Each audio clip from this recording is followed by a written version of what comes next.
I say you get a chance to get a guy like Jrue, and like maybe in the best case scenario, Robb can be around, but I don't think you can count on it. Sometimes you just gotta time to move on. I mean, we've seen it a million times with guys in every sport in Boston. And would I in a perfect world would I love a healthy Robb be on the Celtics for another 5 years? But that's just not reality. I'm thankful for the time that we did get to watch him. Clearly, wishing him nothing but the best in Portland or wherever else he might end up over the next couple of years.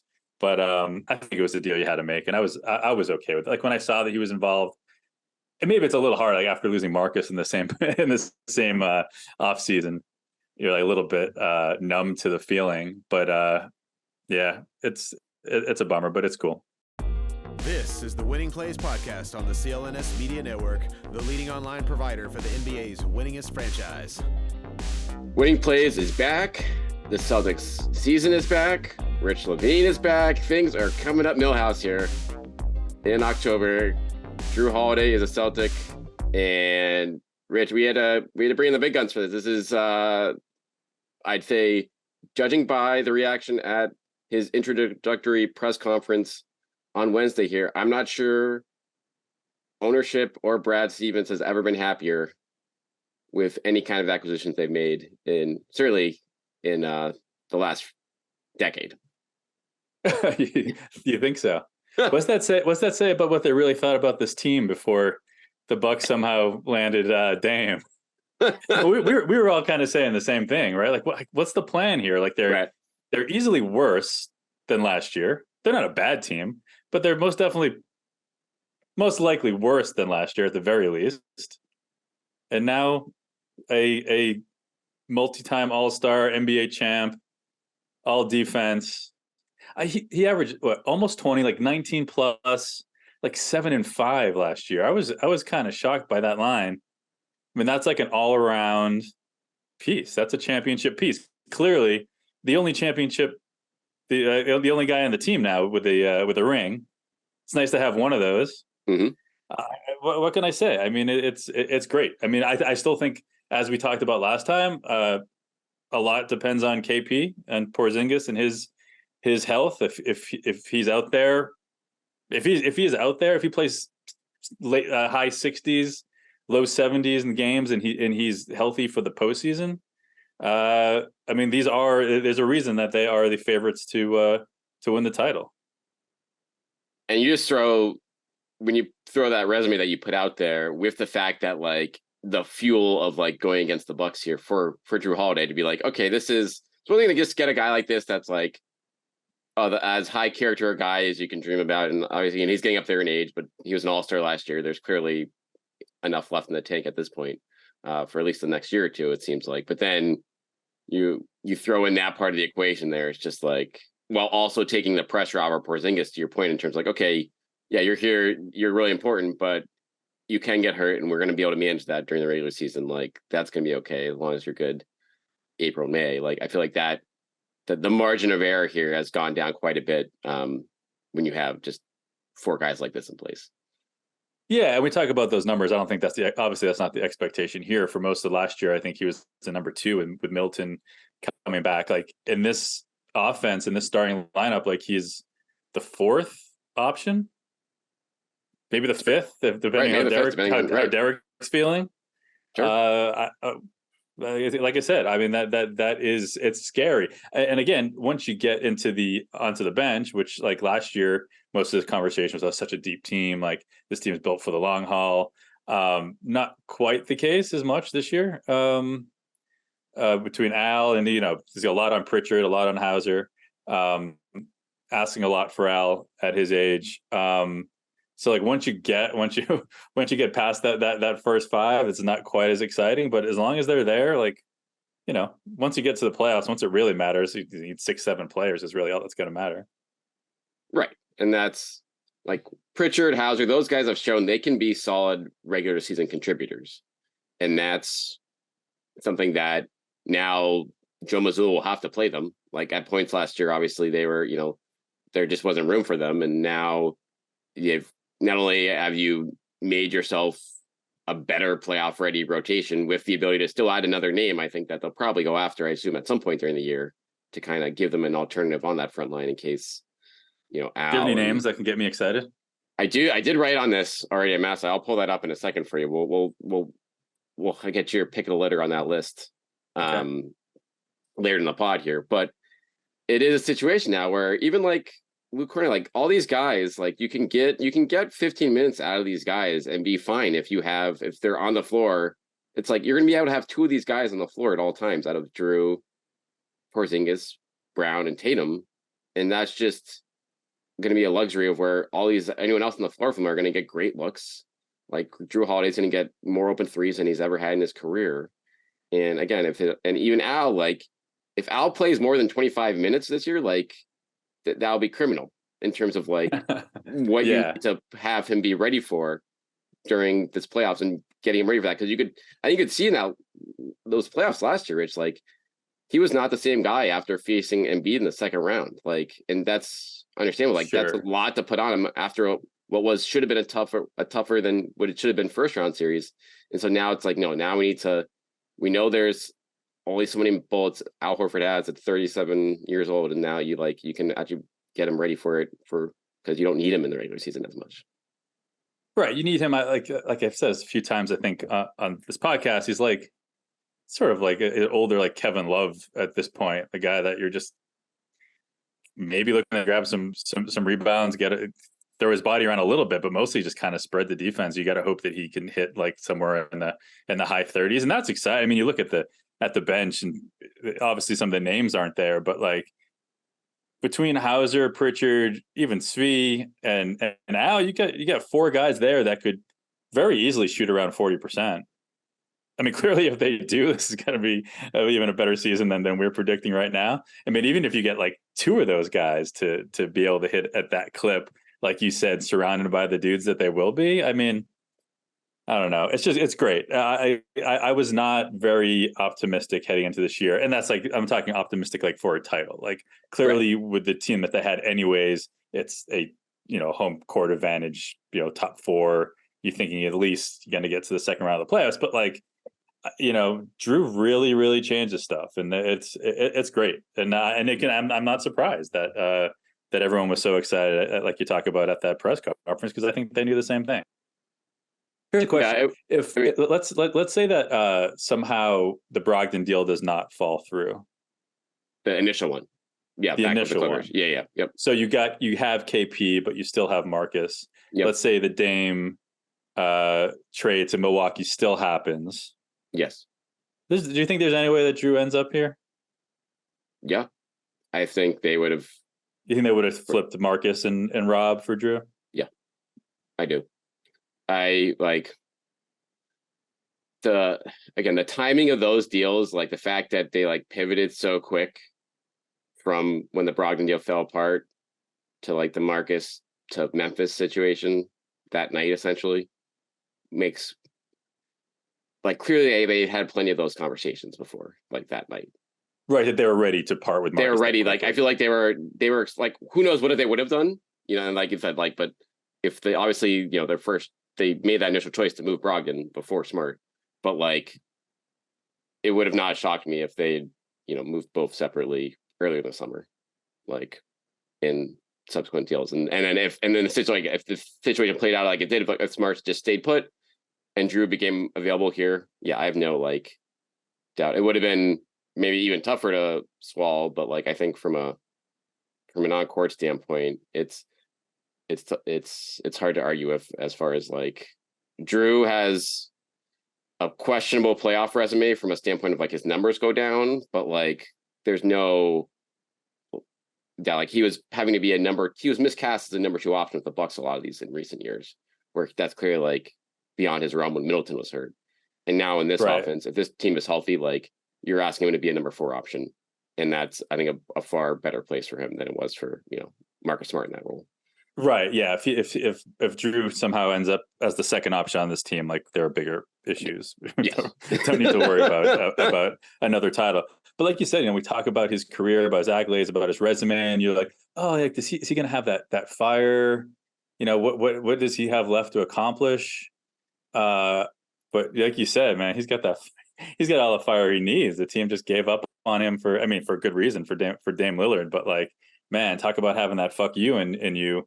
Like I hope that he brings that. He's certainly going to bring that every Milwaukee matchup. But like you gotta hope that he's going to have a little bit of that chip on his shoulder, and the team still needs that a little bit. I think No doubt. that because Marcus obviously was a leader. The Jays, they lead by example. They're not. Neither of them are super fiery. Can. I don't think Jason Tatum's going to give many like motivational speeches in the locker room. Jalen as well. Who's going to be that guy? Maybe Jrue can step in and take over that role for Marcus, because I'm not sure they have someone otherwise to do that. What do you think the Bucks GM, like, as this played out, do you think they make this deal knowing if this was like the final result? I mean, part of them had to know that, like, obviously some good East team could get Jrue from Portland. They know when they make that trade, Drew's getting traded somewhere else. But now with the way these dominoes have fallen now, it's like, ooh, like, or is it a situation where like we just need to do it anyway? Like Lillard, we needed to convince Giannis to stay, and this is probably our best chance to be able to do it. I'm sure he was not excited about you ending up in Boston, but I don't think, not ideal. But you still, if you think that you're better with Dame than you are with Jrue, then you make the deal, and it's not going to be easy either way. Like you said, Drew's going to end up somewhere. Portland's not going to keep him most likely. So it's a little bittersweet, but not enough to make him regret anything. I don't imagine. All right, let's take a break to hear from our sponsor, FanDuel. Snap into the action this NFL season with FanDuel, America's #1 sportsbook. Right now, new customers get $200 in bonus bets guaranteed when you place a $5 bet. That's $200 in bonus bets, win or lose. If you've been thinking about joining FanDuel, there's no better time to get in on the action. The app is easy to use. There's a wide range of betting options, including spreads, player props, over-unders, and much more. So visit FanDuel.com/Boston and kick off the NFL season. FanDuel, the official partner of the NFL.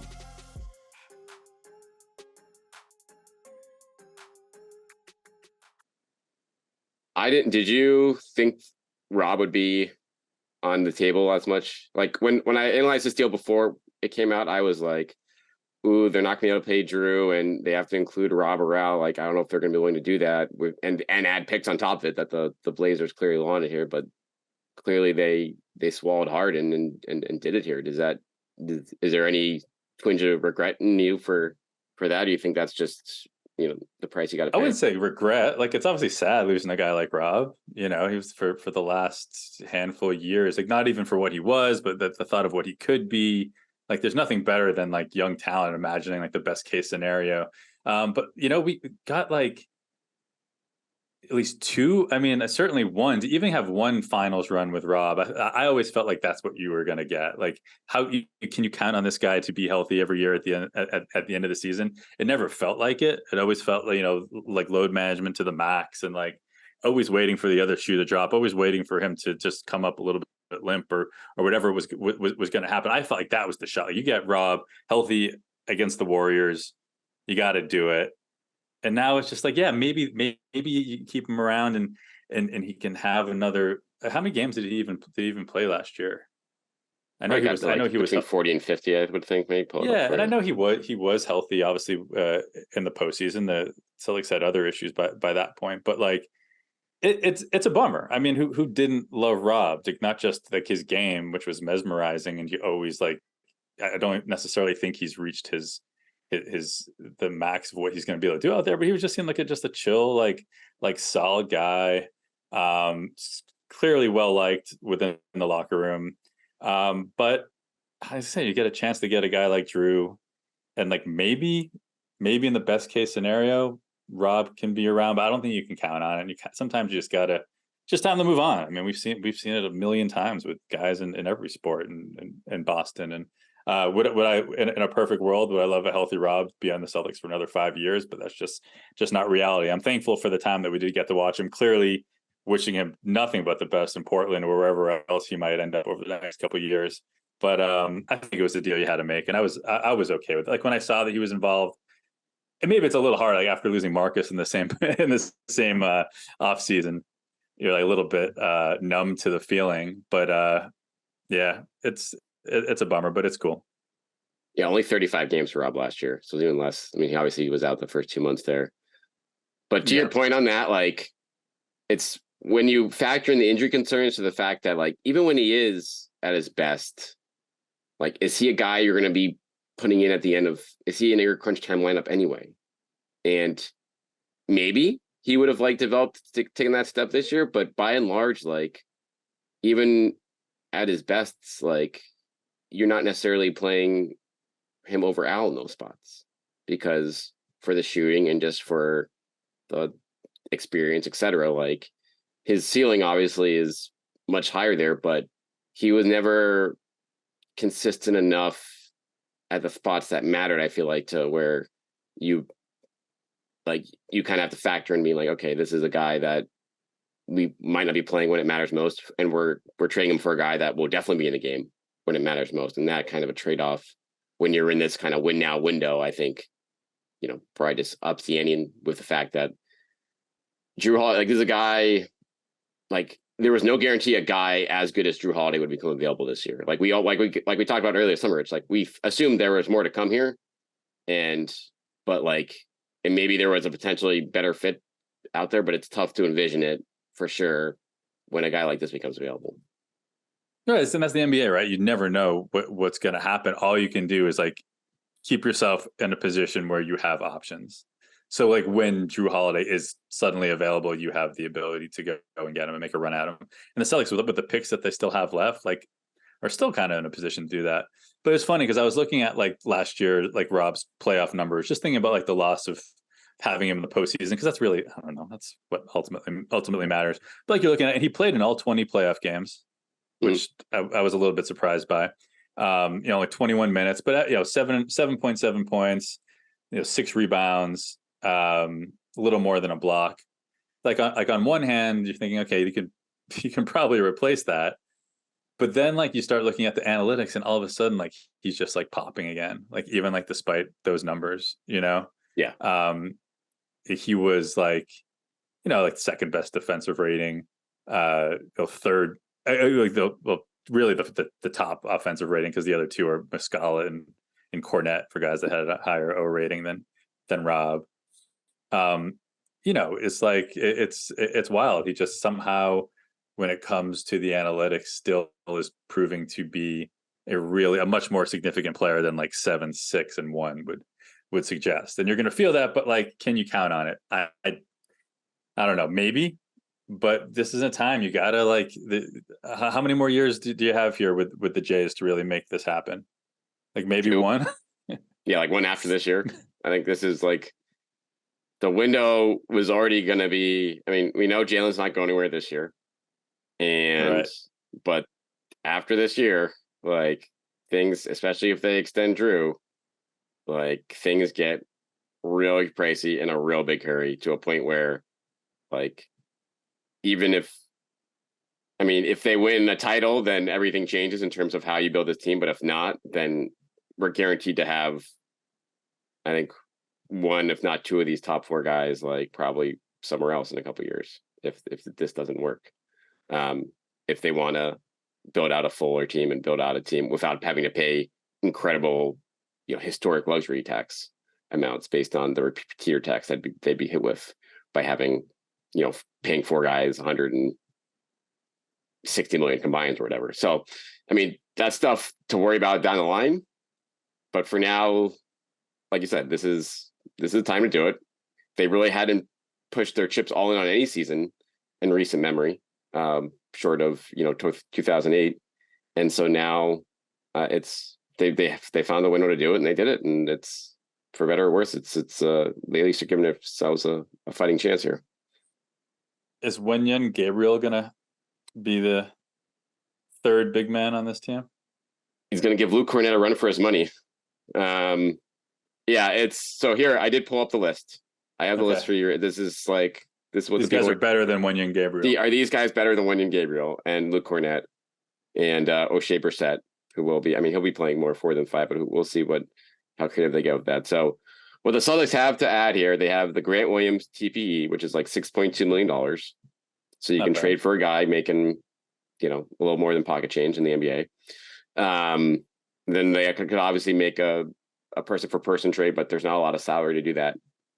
You probably have to move Peyton Pritchard and some other stuff, and that's you may not want to do that anyway. We'll see how that plays out. His situation will be fascinating with contract talks coming up. But yeah, here's some names making under 6.2 million. What you stop me when you want. You perk your ears here. Kenrich Williams, OKC, 6.1 million. Okay, don't mind him. He seems like more of a swing guy than a big. But yeah, not true, but he's whatever. He's probably like 6'7". Jalen Smith. Ooh, okay. Pacers center, former lottery pick. Celtics have been tied to him, I think, in the past. That's potential for sure. Nick Richards, Charlotte. Yeah. Mason Plumlee, $5 million with the Clippers. They probably need him. They're probably not going to be looking to trade him, but I'm sure it could be had for the right offer. Precious Achiuwa, Toronto, 4.3 million. Okay. What could be a very fun reunion in Dallas with Dwight Powell for $4 million. Okay. Rondo deal full circle. Bring him back. Mark Williams, Charlotte, 3.9 million. That's an interesting, 70% of Rob type guy. If you like, certainly that type of player type. Yeah, I'm not sure if they would be willing to give. Yeah, you'd have to give a lot to get him probably. Yeah. And then Drummond, Ari Eason. Yeah, we're going to skip over that one. And then the other real interesting name on this list, Xavier Tillman. Ooh. Memphis, 1.9 million. Last year, his deal with Memphis before they have to pay him. And Tillman would be great. That doesn't seem as real. I mean, Mason Plumlee, sure, like less than 20 minutes a night. Right. Just insurance. Just when you need him. Obviously, probably, he's worse than Rob when it comes to spreading the floor. Like he's got nothing on that level, but like block shots, like a decent passer, like can still move. I mean, it's obviously, and talk about moving, like Precious is run the floor essentially. And can he shoot at all? Precious, I think he's like tried to, but I don't think it's gone particularly well. Yeah, I guess any of these centers that we're talking about, if they could also shoot, like like not making less than $6 million. Exactly. Like a lot of them are on rookie deals. But yeah, I think generally this whole list is like non-shooters. If Precious or Plumlee, I mean Williams, like to a lesser extent, but yeah, I mean any of those guys, that would be significant. That would be a big improvement on what you have right now. And what do you have to give up? They're like not much, right? Like a couple picks. Yeah, I'd assume some picks. Like they stockpiled, I think 6 or 7 future second round picks with their wheeling and dealing on draft night back in June when they kept on trading down. And they still have 3 future firsts. Like I don't know if they want to touch those. I mean, you're not going to touch those for any of these guys probably. Like maybe Mark Williams who would if you really want to get spicy. But yeah, like so that seems like that's the missing piece right now. Like that's the one thing where you look at this roster and you're like, yeah, that's the maybe what could get in the way of them getting as far as they need to. Right. Now, even if it's just about like, getting a first or second seed, over the course, because I mean, there are going to be games that Porzingis is not playing 82 games. No, Al's not playing back-to-backs. Yeah, so like, what are you doing in those situations? Like, I guess like Al at this stage, like he's got the experience. He can step in and start when you need him, but like you're still not going to like randomly start playing Al Horford 30 minutes a night.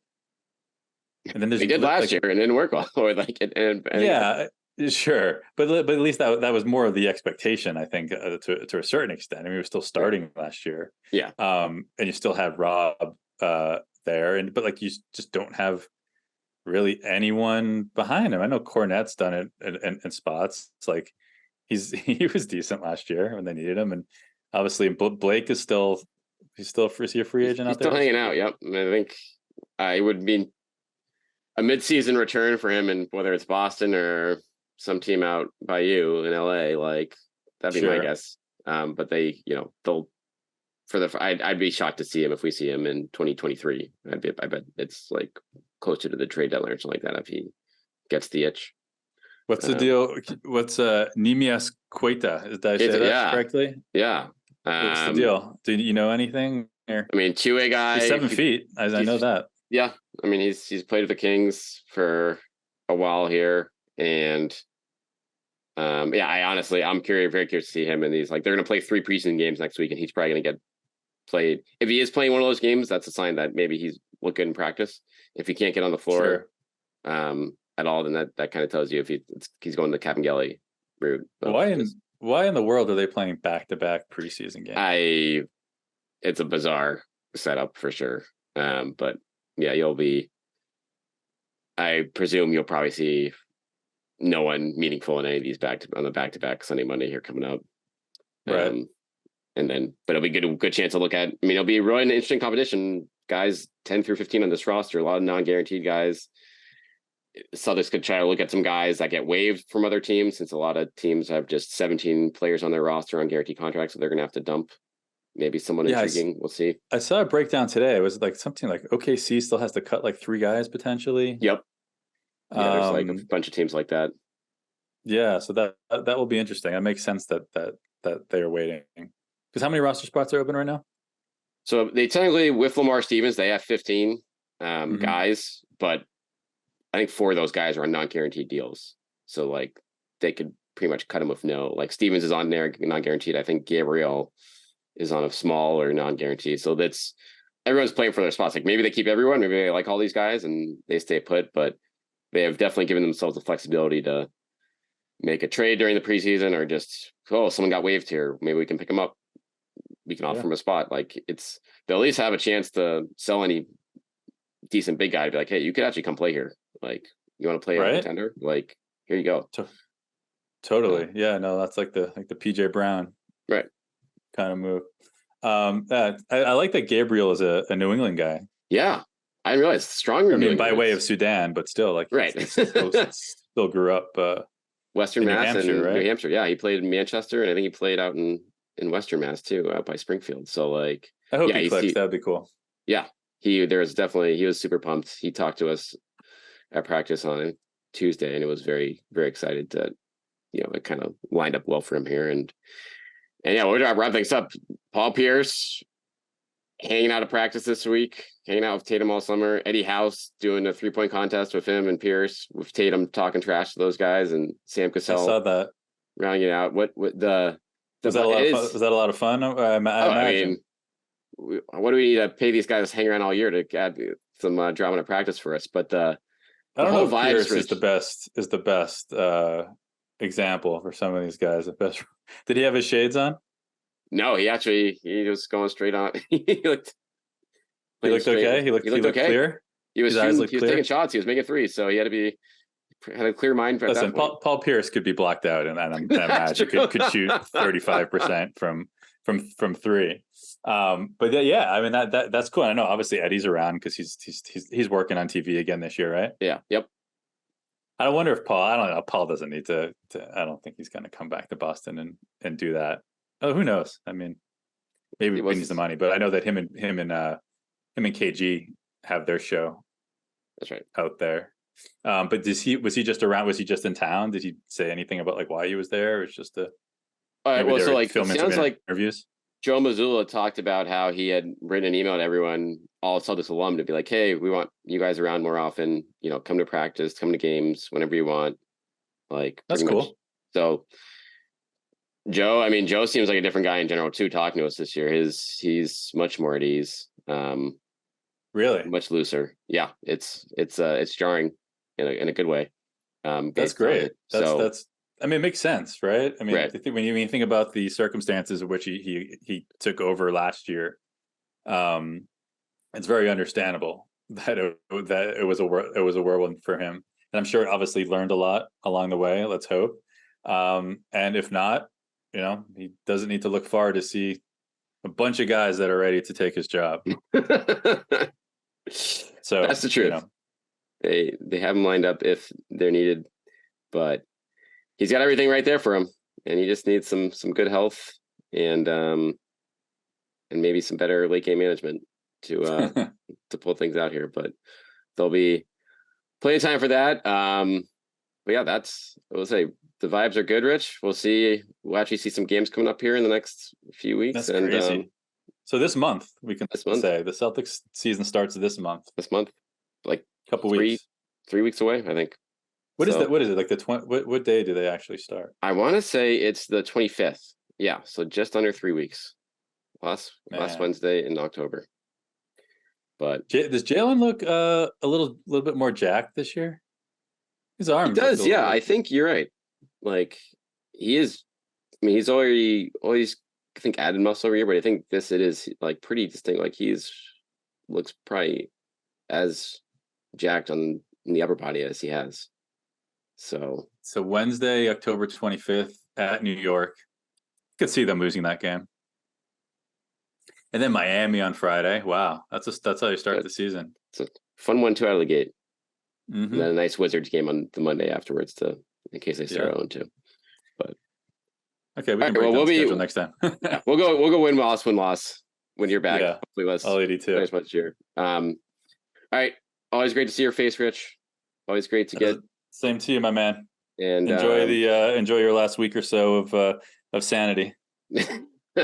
We thought we were gonna have an extra week before camp, and that went away quickly here. So, but for good reasons. But all right, we'll check in with Rich periodically here throughout the year, and we'll be back with you guys next week as we actually have some crazy old preseason games to react to. The old 3 and 4 nights, Rich, out of the game. We'll see what O'Shea Brissett can do in night 3 or 4 as he. I don't even think O'Shea is going to be playing by the end of it. You might be out there. J.D. Davidson, what do you got? We're gonna find out exactly next Wednesday night. Tune in. Ever wish you could navigate the betting field with the confidence of a pro? Enter Odds Are. They're not a sports book, but they're the sports betting advisor you always needed. It's like having a playbook for smarter bets right in your pocket. I've been absolutely loving the experience, and I think you will too, especially since Celtics All Access listeners get a 30-day free trial. Elevate your game day and join the smart betting revolution. Go get it at oddsr.com/Celtics. That's oddsr.com/Celtics.